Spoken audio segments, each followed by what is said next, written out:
Welcome once again to the Damon Floyd Coach Show.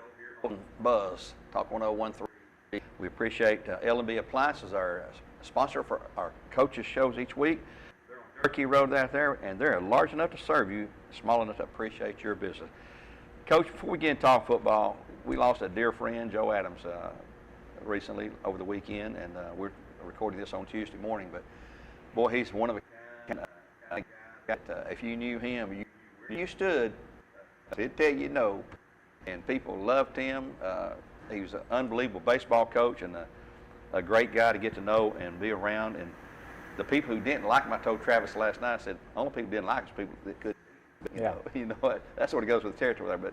But I know you've been around Joe, and of course Travis, and you were teammates back in high school and everything. And he's going to be missed around here. He is. You know, he's obviously the whole Adams family has a legacy around here, and Travis is the best friends. And I remember in high school, I wasn't so intimidated by Coach Adams going to his. I didn't like to. I'd go spend the night at Travis's mom, but I didn't want to go to his dad's because I was scared of his dad. And because he was so blunt, he'd tell you exactly what you thought, and so he had me scared. I remember one time, me and Travis we skipped school.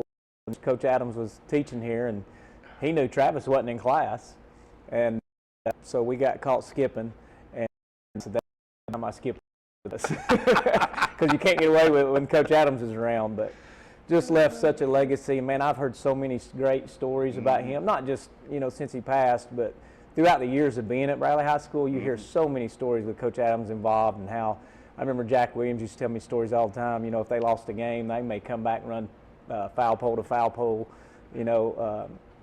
for a long, long time. And my brother-in-law, Jeff Bramlett, played for Coach Adams, so I've heard stories from him, but I've never heard anybody talk bad about him. Right. I've always heard people talk what an influence they had on him, and was he hard on them? You better believe it. He was a throwback coach, which he probably got from his dad, Ace Adams. Yep. And just a great family of that's been around coaching for a long time, and just want to pay our respects to Travis and the rest of the Adams family. I even wore the baseball shirt today. I like that. I got the baseball shirt on today there to honor him there. I've seen a great story. James Beach, who's a longtime sports writer for the Chattanooga area, had a great story on him and what the legacy. It's not just him, but all the coaches that he influenced. He was up here watching Bradley baseball back last spring, and he said, man, you wouldn't believe the number of coaches that I talked to and deal with that have commented, this is how Joe Adams did it, this is how Joe Adams did it, we're going to do it this way here. And sometimes they call it the small ball we'd play, and he could figure it out, and he knew the rules better than the people who wrote the rule book, I think. Yeah. If there's a way to get that edge or advantage, he could figure it out, but gosh, he's going to be missed there. Let's go back and talk about a little bit about Thursday night's game with Brainerd there. We won in a big way. You're talking post-game that you're pleased with the outcome of the score. A lot of room for improvement, and as you said before, and I've heard every coach that I've ever talked to, the biggest room of improvement comes between the first and second game usually. If you see what you screwed up on in the first game, it's obviously it's on film. You can't deny what happened, but we had some things we should improve on and get better at and not let it happen again. But what's your thoughts on the game with Brainerd there? Happy we get a win. Anytime you get a win, you're happy. But the thing that worries me is the improvement for first or second game, where we only played starters for about a quarter and a half. So they didn't get a full game in to make a lot of mistakes and to correct those mistakes. So that's one of the things that worries me. It's kind of like probably our first game, this week, which is not what you want against a big rival. But, there's no excuses. We're not complaining. We just got to go out and execute from week to week and get better every day in practice and, take care of little things so the big things take care of themselves. And like I said, happy got a win, but, obviously we had a lot more depth than Brainerd did. They had some really good skill guys and some big linemen, so new coach there, and, they're getting better. But, the fact of the matter is nothing take nothing away from Brainerd, that we were just a better overall team, and it really had nothing to do with coaching. Our players just really played well, and depth wore on them. I thought Alex Walker, as his first time as a starting quarterback, really managed the game well. I've heard Nick Saban and some other big coaches say, give me a quarterback that can manage the game. They don't have to be a superstar. They don't make mistakes, make the right calls and all that. He was 8 for 11. He had 90-something yards passing, I believe, 4 touchdown passes in the first half to 4 different receivers. And he seemed to manage the game well and give his starting line credit for that, and the running backs You know, you had a bunch of different running backs and nobody with a 200 or 300 yard game, but several of them with a lot of yards there. Jay Allen Terry, we picked him as our player of the game. He had, let's see, he had 5 rushes for 51 yards, 3 receptions for 45, and a touchdown. And he made a great, an acrobatic catch there on one of those, you know, flipping almost head over heels there into the end zone there on one of those. Junior Marcus Goree had our play of the game, that 61-yard touchdown return there on the kick and all. So you had a lot of bright spots to work with there. Overall, I think, you know, I don't know if you'd give it a not an A grade, of course, but a B plus or something like it in my book. That's me speaking there. But Grant Haney, 7 out of 7 PATs. And one thing everybody noticed, boy, he's kicking that ball a lot deeper this year. He has worked his tail off to get there, I believe. He's worked hard for 4 years. Yeah. You know, you talk about the different players that made plays, and Jay Allen was player of the week this week, and he deserves it.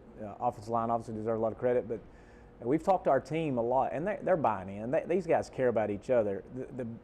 My favorite thing is when someone scores, I look directly to the sidelines when watching film, not during the game, is who's celebrating, and our whole team's celebrating. I don't know if Jay Allen wants me to tell this, but I think it's awesome. He told Coach Standifer in the summer, he said, my goal is for Jackson Wilson to win Mr. Football. Wow. And because Jay Allen wants to do the dirty work. And the bottom line is, if we're going to be successful for the long term, I hope we have a different player of the week every week. Yeah. You know, and we've got to spread the ball around, and that's going to make us, I believe, you know, reach our potential. And it can't be Jackson every week like it was last week. Now, we got to do what we got to do to win the games.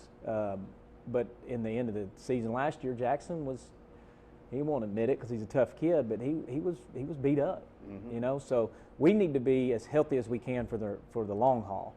And I think spreading the ball around, it makes us more effective on offense. So you hate to say it, but I don't know if anybody's going to have huge stats at the end of the season for us. But that's okay. You know. And that's okay. Yeah. But these guys have put their pride aside and they've accepted it. And, you know, Jackson and Jay, obviously a crucial part of our offense, but we've talked to them all year, and they're all about it, is blocking for each other, which will be crucial. You know, and we tell them, if you don't block, you don't get the rock. But we don't have to tell those. They're for each other. So that's a good thing. And then Alex, he played well. He did his job. I don't think he did anything over the top, but we've told Alex, and Tom Brady's the one that said it, or I heard say it. Maybe he copied from somebody else. But the quarterback's job is not to lose the game. Right. So we got to get it to those playmakers' hands. But I've also told him, look, when Cole Copeland was here, and Bryce Copeland, and both Standifers, and Javen, and Aiden, they all had different strengths and they had different weaknesses. They were all different. Alex got strengths, he's got weaknesses. So our job is to make sure put him in a place where he can be successful, a position to be successful. But so is all the other quarterbacks. So the game plan, you know, it's not for you to go out and throw for 500 yards. Maybe it is one game, but it's just to make the right play depending on what the defense does. I think Alex did that Thursday, but it's 1 week. He's got to continue to do it, and the people around him's got to make plays. Well, and you mentioned Jay Allen Terry. He's a sophomore. He's just a sophomore. And that's great to hear him say, like, I want to make Jackson Wilson the Mr. Football player this year. And you love to hear that thing from players. Yeah, I mean, it's not something we told him to say. Right, he came to us and said it. Yeah. Now, knowing Jay Allen, he wants his stats too, and he wants his yeah. carries and touches, but he's going to get them because he deserves it. Yeah. But you talk about him being a sophomore. We don't talk about class around here. We just You've always said you're that. a high school football player. It doesn't matter if you're 9th, 10th, 11th, 12th. Like you are a high school football player. You're not young. Well, they're all young. They're You're high on the school varsity. kids. You're playing varsity ball. You're a varsity big boy player. football. Yep. The defense, let's talk about that. From the stats I read, we held them at minus 35 yards rushing. Now, a lot of that was because they were scrambling for the life. They got behind us trying to pass every down. It seems like they tried that first series or two with Big Carter running back to try to run. We just shut that down. Then they said, okay, let's just abandon that. Let's go to the pass game, basically. And our defensive line and our backers, I mean, goodness gracious, we were in his shorts all night long. And whoever had it, they were scrambling. And we got 2 safeties. I couldn't remember the last time we got 2 safeties, but we got 2 in that same game there. But Brainerd made some mistakes. Yeah. But the good thing is, when they made mistakes, you made them pay for those. I think the thing you look back on is they gave us a lot. Yep. You know, some of it had nothing to do with us. But we were in positions. We were in the correct positions for the most part, and then we played with great effort and intensity. So We can't control what they do. We can only control what we do. And I thought for the most part, defensively, we were flying around. We were looking to make contact. Now, we did know the Carter kid from him and Jay Allen and Marcus are good friends, and Mason. Okay.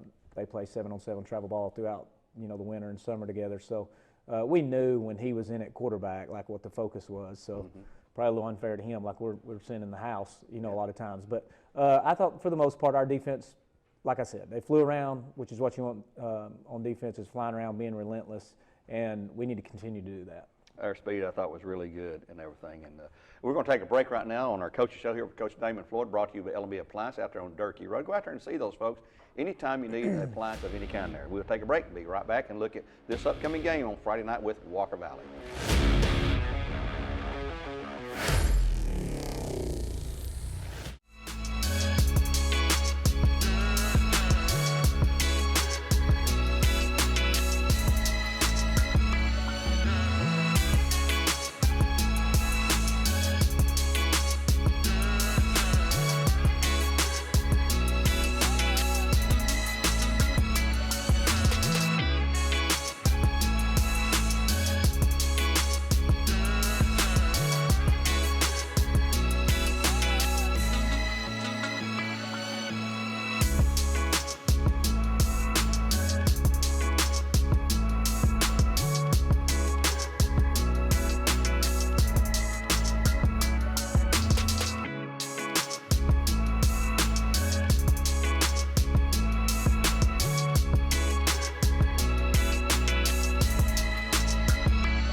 Back here at Bradley Central High School in Studio H12 as we continue to talk with Coach Floyd about our game coming up with Walker Valley Friday night here, brought to you by L&B Appliances for our coach's show.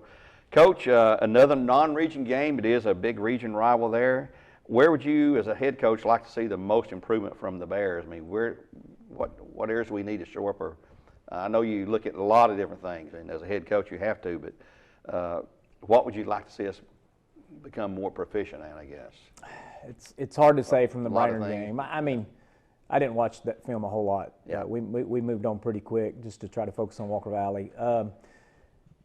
It's everything. At this point, the second game of the season, you're not doing anything great. Yeah. You're getting by with some stuff. But now on the flip side, the other teams are making mistakes too. So Right. it's not like game 6, 7, 8, 9, 10 where you feel like should be hitting your peak. So we still got to improve on a lot of stuff. It's just fundamental stuff where you can go through that stuff in June and July, and then you put pads on. It's a little different. It takes time to unless you've been a veteran that's played a lot of football, then it takes some of those other guys that's their first time on Friday night, the physicality, the time after time of doing it. So still got a lot of room for improvement, obviously, and with Walker Valley coming up, it's going to be a very emotional week. A lot of stuff going on outside of school. Hopefully our players will focus on the game and let the student body focus on everything else. So really, as a coaching staff right now, obviously we got a game plan in. We're focusing a lot of our energy on that stuff, making sure that we just handle what we can handle on the field.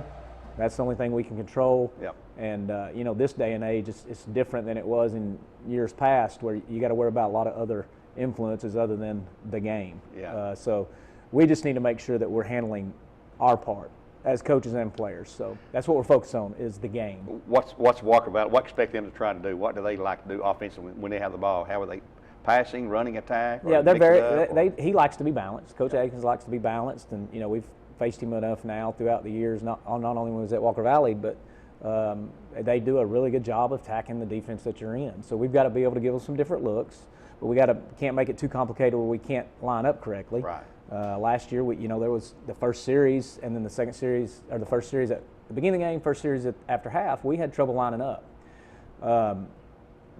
Some of that's our fault. Some of that he does a good job of changing personnel and changing, because you can't line up the same way at every formation. So, long story short, we have to line up correctly and then just do your job. Everybody on the team has an assignment for that particular front coverage defensively, same as offensively. You just got to do your job. You're going to lose some battles, individual battles. You got to win more than you lose for the team to be successful. But line up, We say this on defense. We try to win the rep. So if you win the rep, great. If you lose the rep, learn from it, move on. So in order to win the rep, you got to trust each other and trust the coaches. Mm-hmm. But there's 3 things we talk about. Alignment, which takes a lot of communication because there's a lot of different things going on. So assignment is the second thing. Do your job. And then the third thing is pursuit. Get to the football. If any high school or at any level, if you do those 3 things, you got a chance. So those are things we're focusing on defensively. Offensively, it's the same. We use a little bit different verbiage, but it's execution. Mm-hmm. With it being Walker Valley, we know there's a lot of emotion, but emotion doesn't win games. Right. Execution does. So that's what we got to focus on. Well, we're going to have a big crowd there Friday night. Obviously, it'll be one of our biggest crowds of the year with the Walker Valley folks coming in there. On Walker Valley's defense, what do they like? I know you got Denton, a 2-time All-Stater, and he deserves that. I mean, he's a super, super good player, and we wish him well. He'll be playing on Saturday somewhere. Yeah. You got to account for him, but what do they like to do on defense? Most of the time? So we watched film this morning, and a lot of it, and I told our team this, look, I got respect for 42. That kid, he plays hard. He's got some ability, obviously, but, man, he deserves the credit he's getting off the field because that kid plays the game the right way. Yeah. And now he's playing offense. So offensively and defensively, it starts with Eli Denton. So on defense, they do a great job coaching-wise of keeping him clean. So they're going to slant up front. It's hard to get a tell on which way they're slanting, but it's all designed to keep 42 free where he can make tackles and keep blockers off of him. And then on the offensive side, now he's carrying the ball. So that kid, man, he's a tough player, and I believe really there's a lot that our game plan revolves around him offensively and defensively. So a lot of respect for that kid. Well, they're probably sitting there saying the same thing about us and our team, looking at our personnel, trying to figure out what we're going to do, and it's just a matter of sometimes it comes down to who can outcoach the other one, but it's execution, as you say. Defense, alignment, assignment, pursue the ball, those 3 things there, and do your job on offense and win the rep. I've heard you say it over and over and over now. It's just like in basketball, win each possession. In football, win the rep every single time there. Well, Coach, we'd like to wish you the best of luck Friday night. May we be injury-free. May both teams be injury-free. It's a 7 o'clock kickoff. It is on Friday this week, unlike it was last week. The rest of our games are all on Friday from the rest of the season, looks like. And we'd like to thank Coach for being here. And I'd like to thank L&B Appliances for their continued support of Brighton Central football. And if you need some appliances, folks, I was just out there in July. I spent a lot of money with those guys getting a new refrigerator. They will flat take care of you. We appreciate Josh Taylor and all the folks out there. Until next time, we'll say so long for now. God bless and go Bears.